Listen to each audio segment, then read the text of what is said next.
நடிகரும் தேமுதிக தலைவருமான விஜயகாந்த் அவர்கள் இன்று காலையில் கோவிட் காரணமாக உயிரிழந்திருக்கிறாரு அப்படிங்கிற மாதிரி ஒரு ஷாக்கிங்கான நியூஸ் வெளிவந்த நிலையில் தமிழக மக்களே ரொம்ப அதிர்ச்சிக்குள்ளாகி அவரை பார்க்கறக்கு அவரோட தேமுதிக கட்சியோட அலுவலகத்தை முன்னு கூஞ்ச வண்ணம் இருக்கிறாங்க அப்படின்லாம் இருக்க அந்த இடமே ரொம்ப சோகத்தில் இருக்கு. அவரை பார்க்க வரவங்கெல்லாம் ரொம்பவே மன உடைஞ்சிருக்கிறாங்க அப்படின்லாம் இருக்கிற அவரோட உடல் இப்போ மக்கள் அஞ்சலிக்காக வைக்கப்பட்டிருக்குது.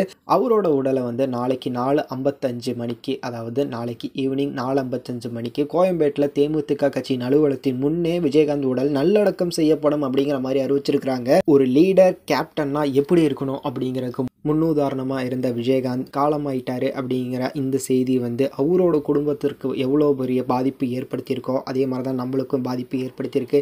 இந்த டைமில் அவங்களோட குடும்பத்துக்கு இரங்கல் தெரிவிச்சுக்கலாம் அப்படிங்கிறது தான்.